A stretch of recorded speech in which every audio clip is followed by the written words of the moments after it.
Baik, Bapak Ibu sekalian, kita akan belajar tentang terapi kognitif, ya. Ini adalah upaya memahami pengaruh pikiran negatif terhadap perilaku dan cara mengubahnya menurut perspektif atau sudut pandang kekristenan. Saudara, tidak sedikit orang menganggap kalau dia sudah berumur, maka karakternya atau perilakunya sulit berubah. Ternyata bukan sulit berubah, tetapi apa yang ada di pikirannya itu yang tidak mau berubah, yang tidak mau diubah. Jadi bukan perilakunya yang sulit berubah, tapi apa yang ada dalam pikirannya itulah yang tidak mau diubah. Nah, bagaimana mengubah perilaku? Maka dengan cara menterapi hal-hal yang berkaitan dengan emosional, kejiwaan. Dalam hal ini kognitif. Jadi kognitif itu bukan hanya pengertian, akal pikiran, tapi di dalamnya ada jiwa, bahkan spiritual. Oke, kita baca dulu ayatnya, Filipi 4 ayat 8. Jadi akhirnya saudara-saudara, semua yang benar, semua yang mulia, semua yang adil, semua yang suci. Pokoknya semua yang manis, semua yang sedap didengar, semua yang disebut kebajikan dan patut dipuji, cukup pikirkanlah. Ya, ini ayat ini simpel. Bukan lakukanlah, tapi pikirkanlah semuanya itu. Jadi di pikiran kita nih, maaf bicara, di otak kita nih harus berisi semua yang benar, semua yang mulia, semua yang adil, semua yang suci, semua yang manis, dan seterusnya. Itu harus ada di otak kita. Ya. Yang itu adalah wakil dari emosi, kejiwaan kita. Itu di pikiran kita. Maka Filipi 4 ayat 8 ini mengatakan, pikirkanlah itu. Kalau semua orang, terutama anak-anak Tuhan, suka memikirkan semua yang benar, memikirkan semua yang mulia, memikirkan semua yang disebut kebajikan dan patut dipuji, suka memikirkan hal seperti itu, maka akan terjadi perubahan perilaku. Ya, akan terjadi perubahan tingkah laku. Atau lebih dalam lagi akan terjadi perubahan karakter. Jadi bukan karakternya yang nggak bisa dirubah, bukan perilakunya yang nggak bisa dirubah. Yang nggak mau diubah itu pola pikirnya. Yang itu pola pikir itu mewakili di dalamnya ada berbagai macam gejolak emosi. Oke, lanjut. Kita akan belajar secara teoritis terlebih dahulu. Kognitif. Kognitif itu, nanti Bapak Ibu nggak usah khawatir, kalau mau catat uraian saya, nanti minta aja PowerPoint-nya ya. Next, Bapak Ibu. Kognitif itu dapat diartikan sebagai kemampuan atau kecerdasan intelektual seseorang dalam berpikir atau memahami sesuatu dan memecahkan sebuah masalah. Nah, kalimat berikutnya, kognitif juga disebut sebagai aktivasi atau pengerahan atau pengaktifan mental seseorang. Jadi sekali lagi Bapak Ibu, kognitif itu bukan hanya bicara kepandaian, kecerdasan, bukan. Itu berhubungan dengan respon kita atau dalam bentuk ekspresi kejiwaan mental seseorang. Itu disebut aktivasi. Aktivasi dengan aktivitas itu dua hal yang berbeda. Kalau aktivitas itu adalah sebuah gerak atau tindakan, kalau aktivasi itu adalah sebuah pengerahan berbagai macam potensi dalam diri seseorang yang mewakili satu kata mental atau kejiwaan. Itu yang disebut kognitif. Jadi kognitif bukan ngerti 1 tambah 1, enggak. Ada orang yang sangat pandai, tapi kognitifnya lemah. Ya. Mentalnya, kejiwaannya tidak cerdas. Jadi dua hal yang berbeda, ya. Nah, terapi kognitif next adalah teknik terapi yang berkaitan dengan masalah kejiwaan, bukan dengan masalah kepandaian. Ya, kalau di atas tadi kognitif dapat diartikan, belum Pak Wayan, belum. Kembali ke slide. Nah, kalau tadi yang pertama ini kognitif dapat diartikan sebagai kemampuan atau kecerdasan intelektual seseorang dalam berpikir atau memahami sesuatu, kalau Anda cuma berhenti di situ, Anda akan terjebak pada kecerdasan atau IQ. Tapi di sini bukan hanya itu. Dan memecahkan sebuah masalah. Nah, ini butuh apa? Butuh kemampuan mental, kedewasaan, emosi seseorang. Ya. Terus saya bacakan lagi, kognitif dapat diartikan sebagai kemampuan atau kecerdasan intelektual. Oh, ini kok diulangi lagi. Ya, double ini. Coba next Pak Wayan.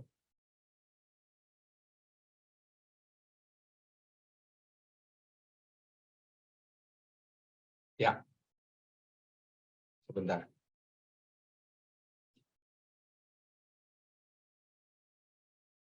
Wah, ini nggak lengkap ini. Sebentar.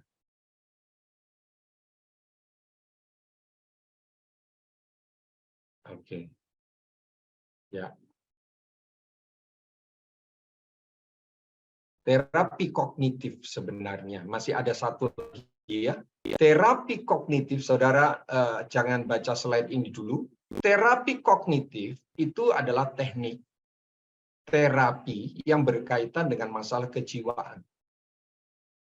Yang bersumber dari pola pikir yang menyimpang. Ya, atau bias. Menyimpang atau bias, tidak fokus. Atau masalah kejiwaan yang bersumber dari pola pikir yang salah atau error. Nah, orang yang suka error perilakunya itu, orang yang suka error responnya itu, ya, yang polanya, kejiwaannya itu nyimpang-nyimpang, itu pasti pola pikirnya itu yang mempengaruhi jiwanya, dan itu disebut kognitifnya. Jadi tujuan terapi kognitif adalah itu untuk mengkoreksi pola pikir seseorang yang mempengaruhi mentalnya. Ya. Penekanan terapi mengenali dan merubah pikiran negatif sekaligus sistem kepercayaan, misbelief. Di sini lebih kepada belief-nya. Tapi belief bukan belief yang benar, tapi misbelief. Kepercayaan yang salah. Ya. Mengenali dan merubah pikiran negatif sekaligus sistem kepercayaan yang maladaptif. Kalau saya lebih suka menggunakan misbelief. Ya, konsep berpikir yang salah. Kepercayaan yang dianut tapi salah sebenarnya nilai-nilai itu. Maladaptif atau misbelief. Sulit melakukan penyesuaian diri dengan lingkungan, itu orang-orang yang terlihat ya, itu adalah orang yang maladaptif. Dan itu ada misbelief-nya dalam otak pikirannya. Ya. Atau sulit melakukan penyesuaian pada waktu dia di masa kanak-kanak. Sehingga tumbuh kembangnya akhirnya mengalami kesulitan aplikasi kognitif yang baik. Tujuan terapi mengubah cara pandang klien atau mengubah cara pandang seseorang yang bermasalah dengan perilaku ini, ya, melalui pikiran otomatisnya. Apa itu pikiran otomatis? Nanti kita belajar. Melalui pikiran otomatisnya dan memberi ide untuk merestrukturisasi, menata ulang, membangun ulang pikiran negatif dan sistem kepercayaan yang kaku. Jadi terapi kognitif itu sederhananya mengkoreksi pola pikir yang salah, pola pikir yang muncul otomatis, ditata, ya, supaya orang itu punya perilaku yang benar, yang baik. Nah, tadi ayat firman Tuhan itu cukup tegas dan jelas. Bagaimana terapi kognitif bisa dilakukan dari sudut pandang Alkitab?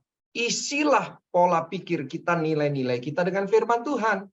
Maka otomatis Anda tidak akan sulit berubah. Pasti bisa berubah setua apa umurnya. Nggak ada yang sudah membatu.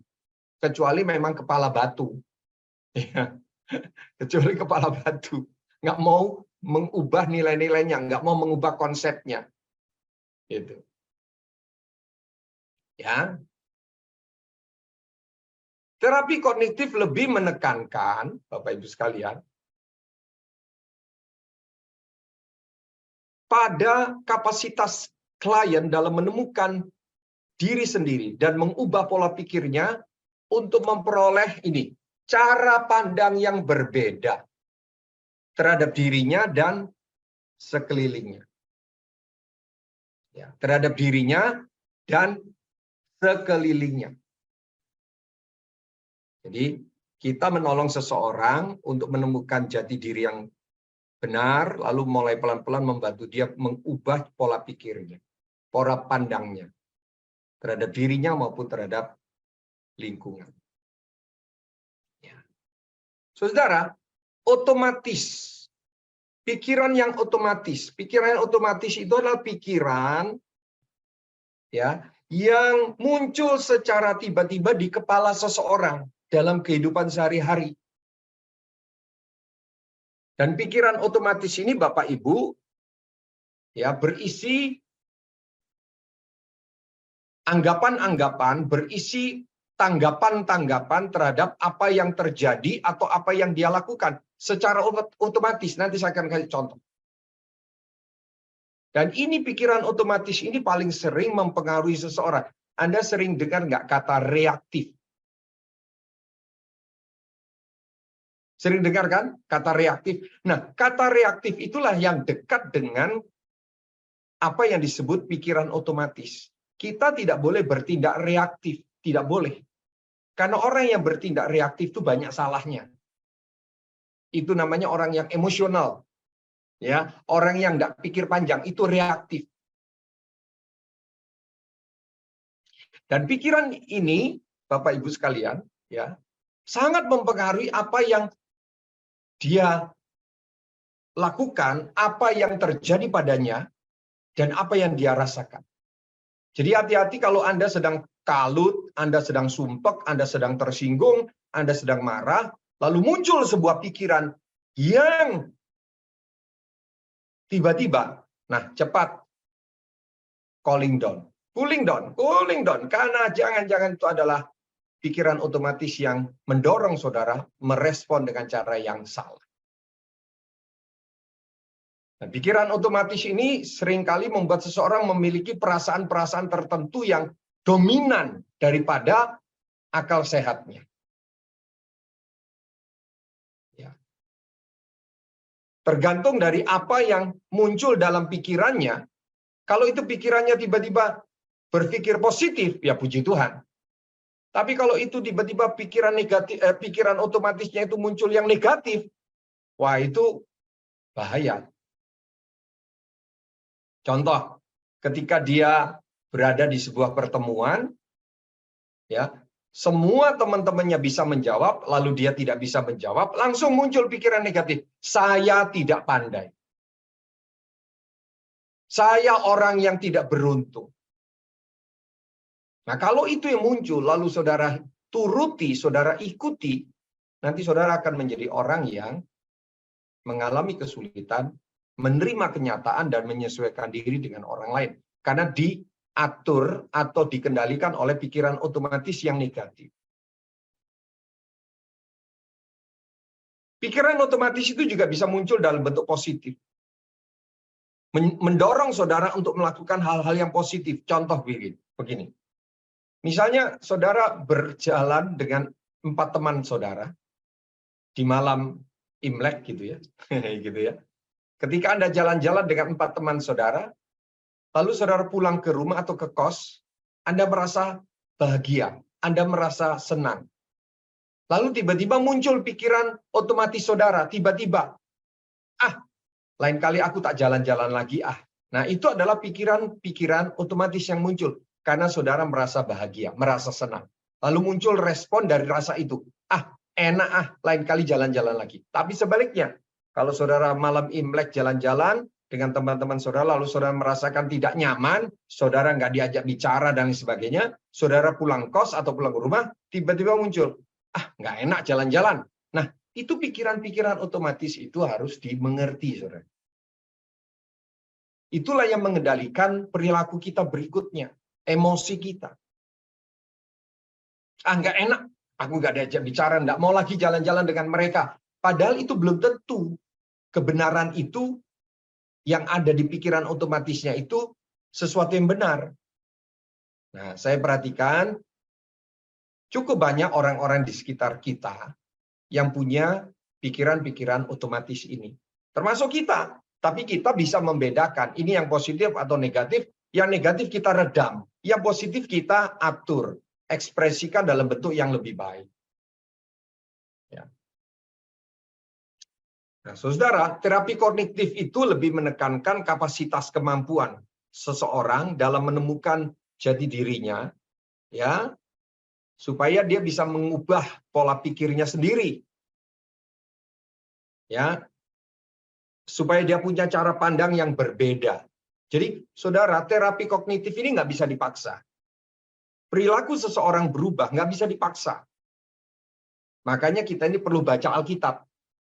Makanya kita ini pikiran kita harus penuh dengan perkara-perkara mulia yang baik dan lain sebagainya itu, yang ilahi itu, yang Alkitab itu perlu sekali.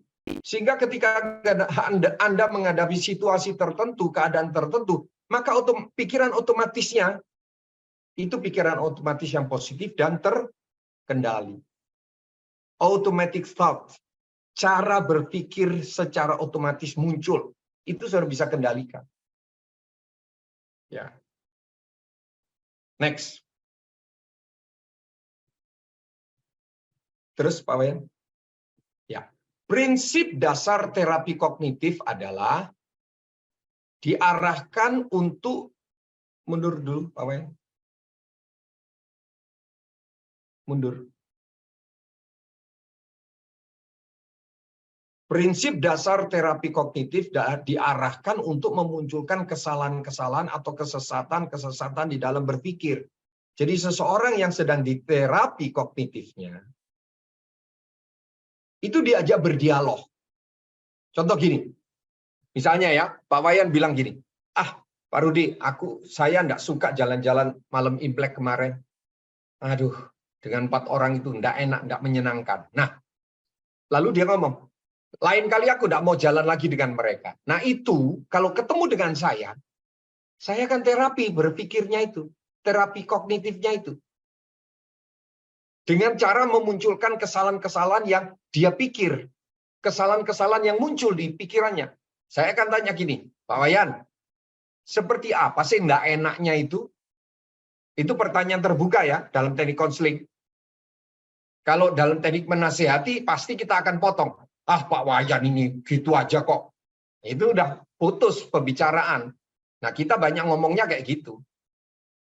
Jangan, kita belajar. Pak Wayan, sejauh mana rasa ndak enak itu coba ceritakan sama saya. Wah, Pak Wayan,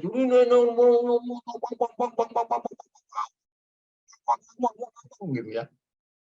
Kayak capung lari kemana-mana, nggak jelas gitu. Sampai akhirnya gini, bener nggak sih kira-kira teman-temanmu itu jahat semua? Coba ceritakan. Nah, itu caranya menterapi pola berpikir seseorang sampai dia tahu bahwa pikiran otomatisnya itu tidak tepat. Itu. Jelas ya? Next, Pak Wei. Beberapa kasus atau fakta tentang kecenderungan cara berpikir pada diri seseorang. Beberapa fakta. Ada orang yang mudah membuat kesimpulan tanpa data yang mendukung. Ini paling mengerikan, ini saya paling takut yang kayak begini. Dia menarik kesimpulan dari bukti-bukti yang tidak relevan, yang tidak ada kaitannya. Aduh, ngeri banget. Coba, cirinya apa? Orang yang suka atau orang yang mudah membuat kesimpulan tanpa data yang mendukung? Ayo coba silakan jawab. Simpen dulu Pak Wayan yang ini. Ya, saudara buka boleh mic. Ada nggak contoh orang yang mudah membuat kesimpulan tanpa data yang mendukung? Atau menarik kesimpulan dari bukti-bukti yang tidak ada hubungannya, yang tidak relevan, yang tidak berguna? Katanya. Katanya, itu ciri yang paling kental itu.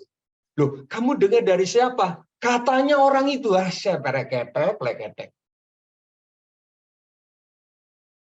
Oh, kalau udah pakai katanya, salah. Susah. Contoh, secara keseluruhan seseorang tampangnya menarik, tetapi hanya karena hidungnya pesek, ya, secara keseluruhan raut wajah orang itu tampan, tapi karena hidungnya pesek, maka orang itu merasa dia menjadi tidak menarik dan rendah diri. Dan itu adalah kesimpulan tanpa data relevan. Masa gara-gara hidung pesek, dia merasa dirinya tidak ganteng lagi. Gitu. Nah, itu contoh yang terlalu jauh ya. Tapi yang tadi saya tanya dan Ibu Gembala jawab, katanya. Kesimpulan tanpa data. Nah, ini juga contoh. Saudara WA seseorang. Ding, bret, WA. Apalagi di grup. Hati-hati nih WA di grup ya, teman-teman ya. Ketika Anda WA di grup, jebret. Terus Anda merasa, kok nggak ada satupun yang balesin WA saya ya. Langsung Anda jengkel.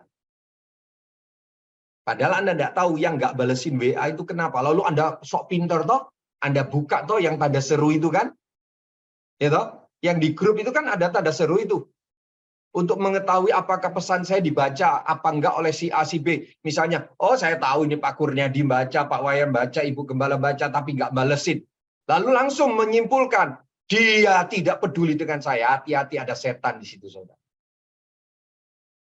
Ya, pikiran negatif, pikiran otomatisnya apa? Orang nggak suka dengan saya.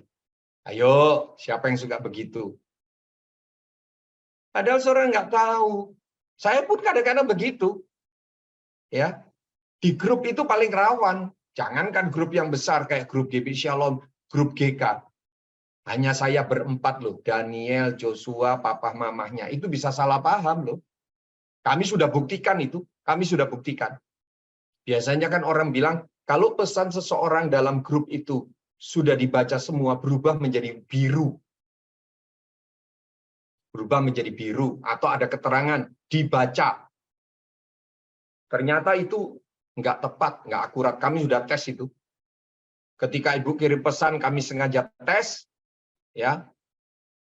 Lalu Ibu lihat di saya, ternyata di saya itu tulisannya dibaca. Padahal saya ngomong sama Ibu, ini loh, bahaya sekali. Padahal aku belum baca sama sekali. Tapi di HP-nya Ibu ada tulisan keterangan dibaca.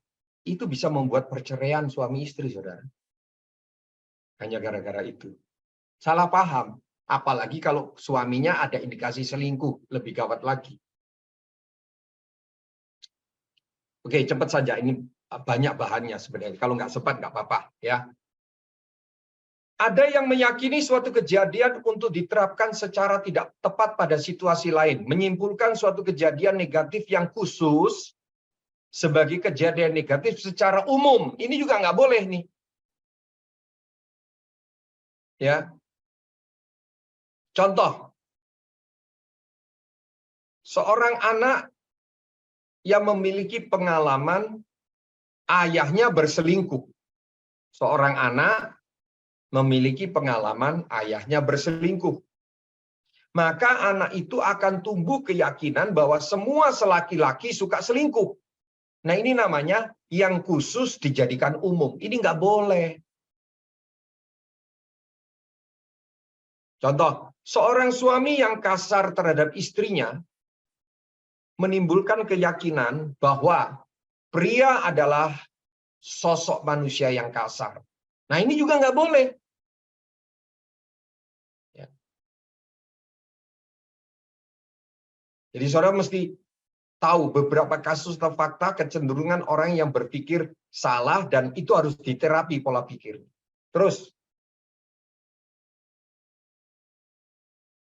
Terus Pak Wayan, ya ada yang cenderung menghubungkan kejadian eksternal dengan dirinya sendiri dan menyangkali diri sendiri. Menghubungkan kejadian di luar dirinya itu dan menyalahkan dirinya. Contoh, misalnya saya mengkonseling Pak Wayan pada sesi pertama. Lalu pada sesi berikutnya Pak Wayan tidak mau konseling lagi. Orang yang kognitifnya itu perlu diterapi adalah jika saya seorang konselor, Pak Wayan saya konseling, pada sesi berikutnya Pak Wayan tidak mau datang lagi. Langsung saya keluar pikiran otomatis. Oh, konseling saya gagal. Dia tidak suka sama saya. Nah, hati-hati ya kayak begini nih. Ya. Jadi apa yang terjadi pada diri orang di luar dirinya, itu langsung dikenakan untuk menyalahkan dirinya sendiri. Nah, ini masih ada orang-orang kayak begini. Pelayan Tuhan, hamba Tuhan, bahkan level hamba Tuhan terkenal pun bisa ada yang kayak gini kognitif. Terus, ngasih label, memberi cap. Ya, memberi label atau memberi cap untuk menentukan identitas diri berdasarkan kesalahan atau kegagalan. Kalau dia beberapa kali gagal, nah siapa yang sering punya perasaan begitu? Siapa yang beberapa kali gagal, langsung mengecap dirinya, saya orang sial. Gitu ya. Saya orang yang tidak beruntung. Nah, itu cuma berasal dari apa? Pikiran-pikiran otomatis yang dipengaruhi oleh kognitifnya. Aktivasi emosi yang salah. Dan ini bisa dikoreksi dengan firman Tuhan. Makanya sekali lagi Bapak Ibu Saudara, baca Alkitab yang benar. Jangan cuma kayak baca koran. Ya. Terus, ada lagi yang aneh, kecenderungan memperbesar dan memperkecil masalah. Jadi membesar-besarkan masalah itu juga nggak bagus. Mengecilkan masalah dan menganggap remeh sebuah masalah itu juga salah. Contoh, kegagalan kecil dibesar-besarkan. Dianggap sebagai akhir dari segala-galanya. Ya. Jadi yang kecil dibesar-besarkan. Ada lagi orang-orang yang melihat ada fakta-fakta yang baik dalam dirinya, bahwa dia itu mencapai keberhasilan-keberhasilan tertentu, supaya bisa muncul semangat, tapi orang ini justru terbalik. Keberhasilan-keberhasilannya dia nggak dianggap, diperkecil, disepelekan. Tapi kesalahannya kecil dibesar-besarkan. Nah, orang kayak begini sulit bangkit biasanya. Ini berhubungan dengan kognitif. Ya, emosi, kecerdasan dia dalam mengelola nilai-nilai dalam pikirannya itu dibantu dengan cara terapi. Yang diterapi adalah pola pikir atau nilai-nilai yang ada dalam dirinya. Sekali lagi Bapak Ibu, nggak salah ya Alkitab dalam Filipi tadi. Semua yang manis, semua yang sedap didengar, semua yang patut dipuji, dan lain sebagainya. Pikirkanlah, itu benar. Next.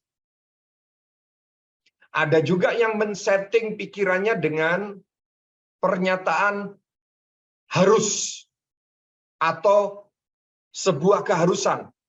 Dia menciptakan sebuah perintah personal atau self-commandment. Atau keharusan-keharusan.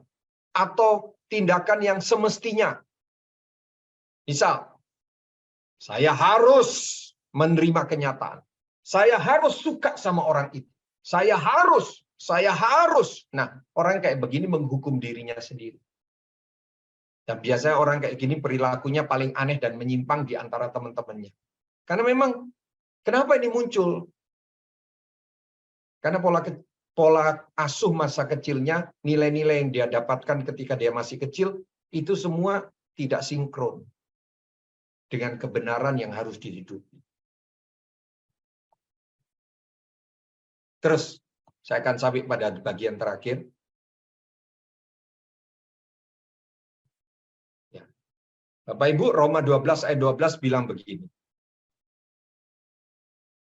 Janganlah kamu menjadi serupa dengan dunia ini, tetapi berubahlah oleh pembaharuan budimu.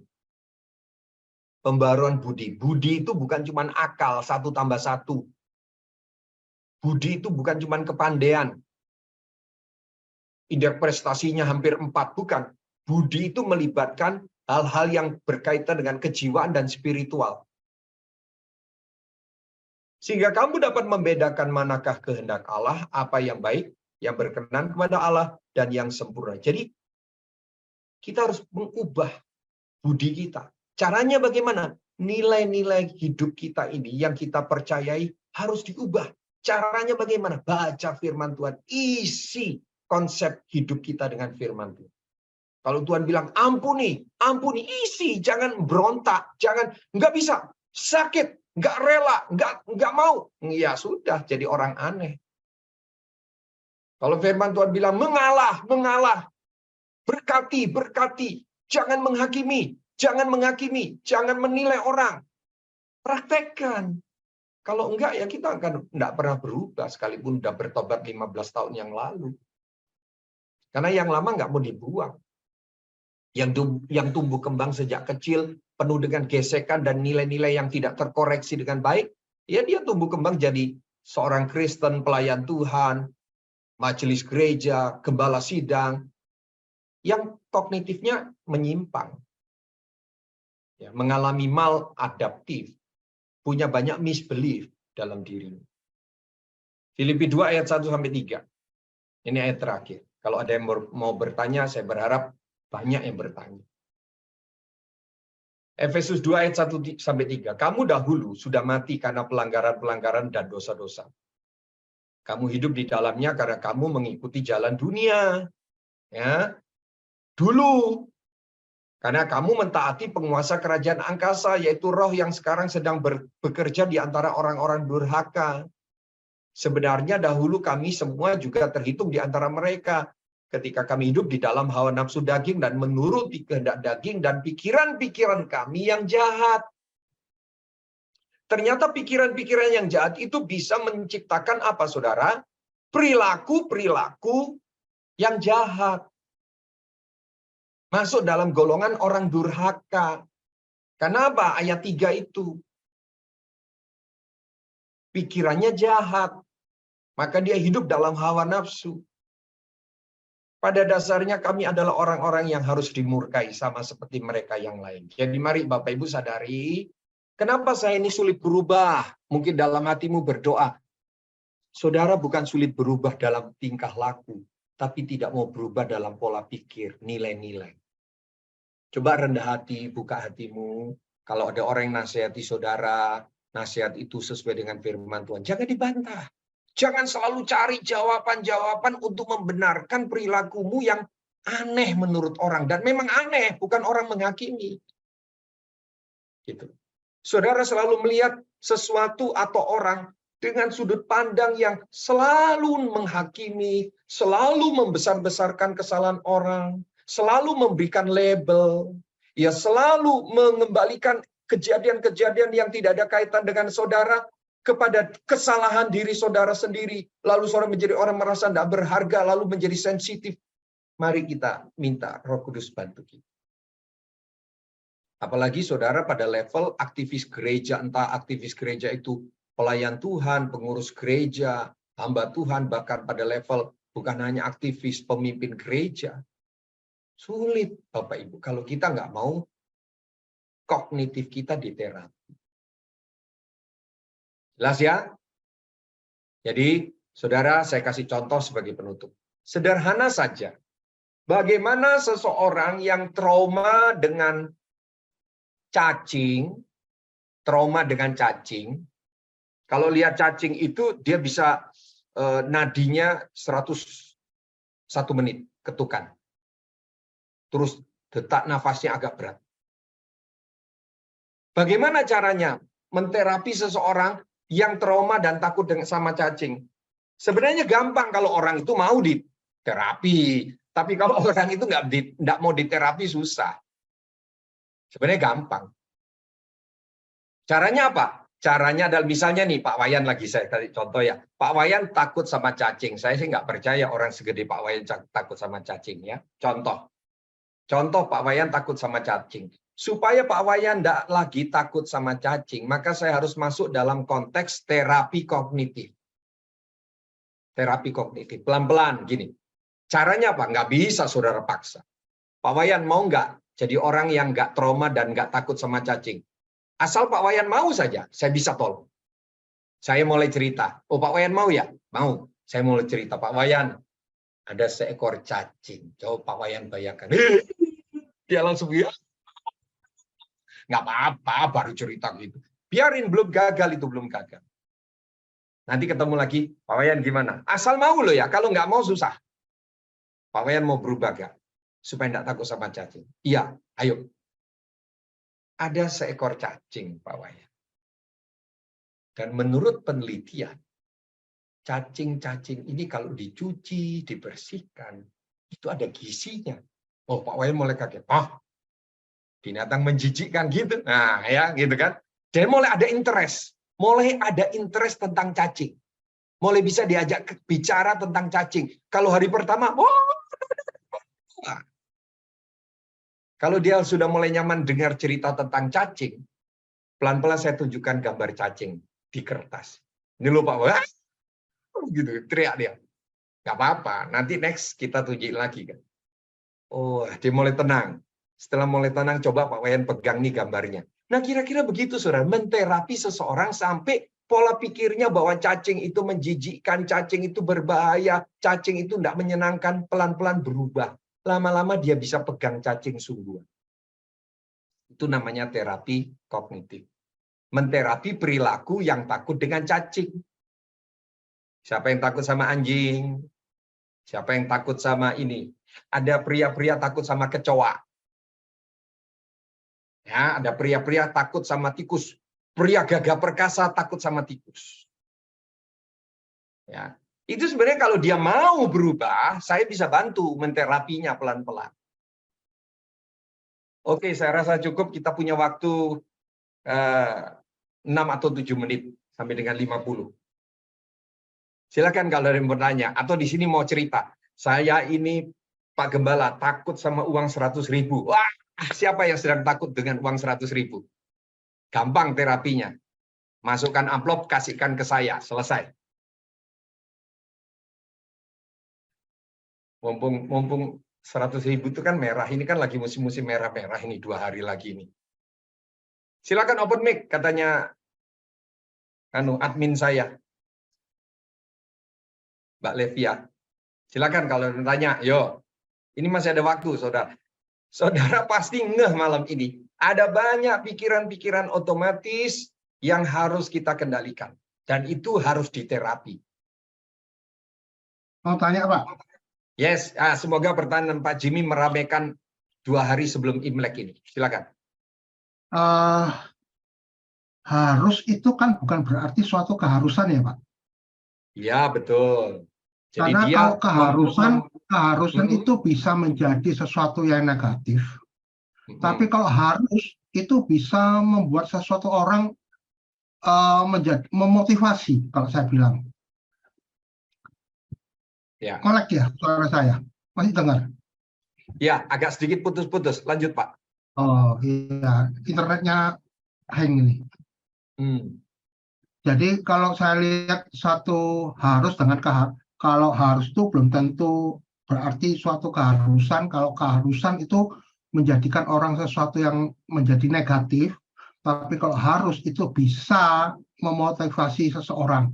Sebagai umpama gini, saya harus berhasil, itu memotivasi.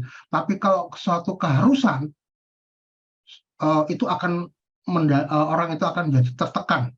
Kalau menurut saya, yaitu. Ya. Terus kedua, untuk terapi, Pak, bagaimana pandangan Kristen Alkitabiah untuk hipnoterapi, Pak?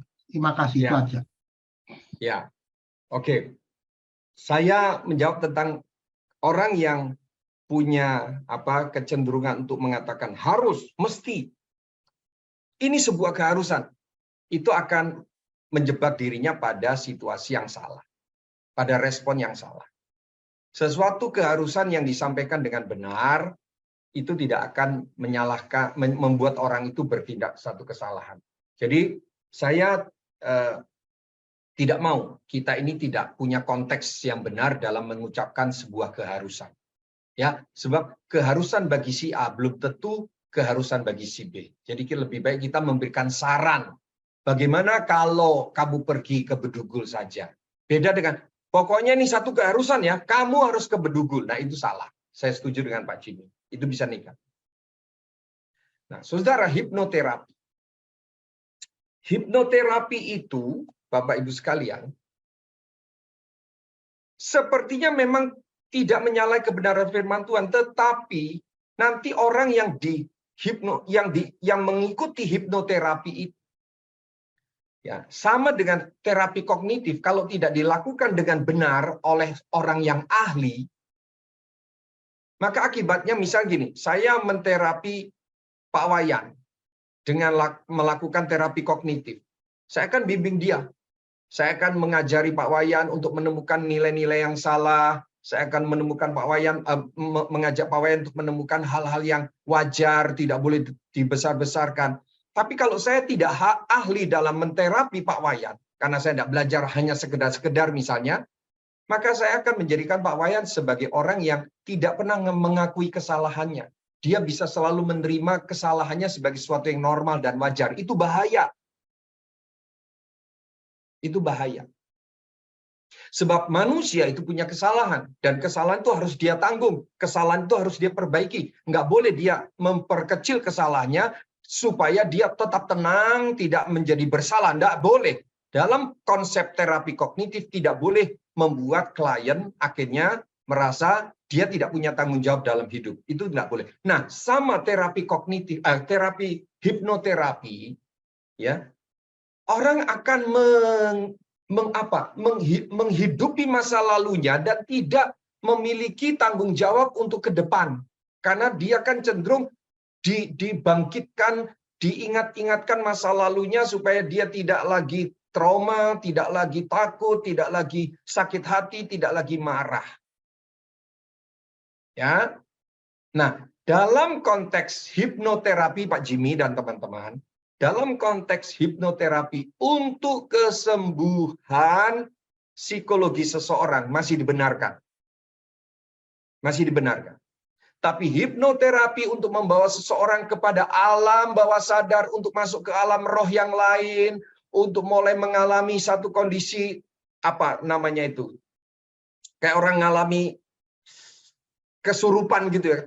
Kayak orang mengalami di luar kendali dirinya, lalu ketika dia mengalami sesuatu yang di luar kendali dirinya, dia mulai ditanyai, ya, masa lalunya seperti apa, dia mulai bercerita. Nah, itu tidak boleh. Itu justru bahaya, itu akan menjadi praktek okultisme. Gitu Pak Jimmy, jawaban saya.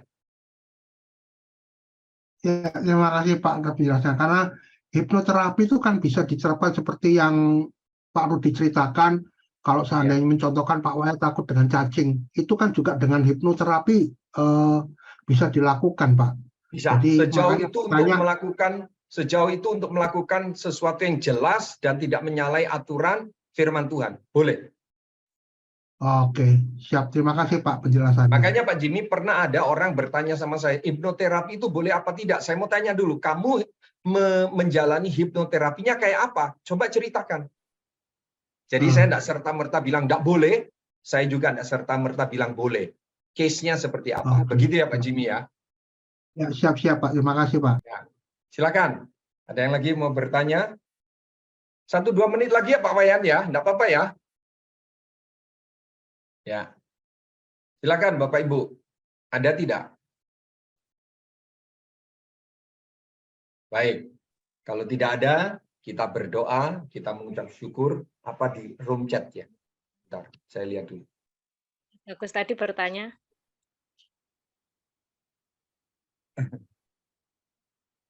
Saya bacakan pertanyaan Mas Bagus ya, Bapak Gembala. Boleh, mana? Ada pertanyaan, boleh, silakan. Melalui WA. Oh, ya. pakai WA. Apakah berarti hampir sama dengan overthinking? Oh, ya. Hampir sama dengan overthinking. Overthinking itu bagian daripada kognitif yang menyimpang, yang maladaptif. Itu termasuk di situ di dalamnya. Dan orang yang suka overthinking itu bisa diterapi. Caranya itu tadi, dibantu untuk menemukan konsep-konsep salahnya. Misbelief-nya itu mesti dimunculkan. Misalnya, bagus, tak tanya, Gus, apa betul Mas Didi itu seperti yang kamu pikir? Gitu. Apa betul Mas Didi itu yang kamu duga? Ayo ceritain sama saya. Nah, itu namanya bagian daripada menterapi orang yang suka overthinking. Gitu ya, Levia. Makasih.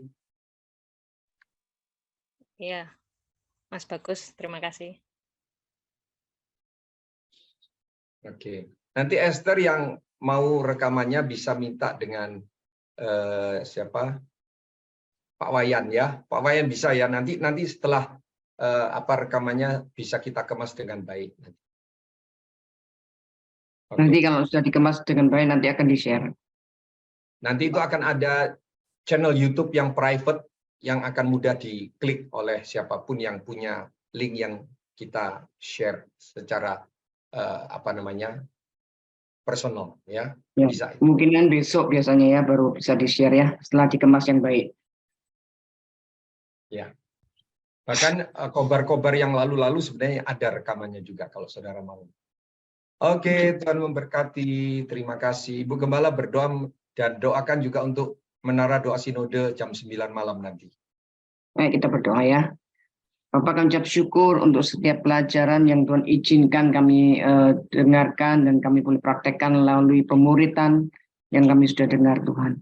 Biarlah setiap kali pemuritan ini boleh menjadi berkat untuk setiap kami dan kami juga boleh menjadi berkat buat rekan-rekan kami yang lain lewat bukan hanya membagikan, tapi kami sendiri juga mempraktekkan setiap pengajaran-pengajaran firman Tuhan yang sudah dibagikan. Terima kasih Bapak. Terus perkaya kami Tuhan dengan firman-Mu, perkaya kami dengan hikmat daripada Engkau Tuhan, khususnya dalam hubungan kami pribadi dengan Engkau lewat pembelajaran kami lewat firman Tuhan dan lewat pemuritan yang ada.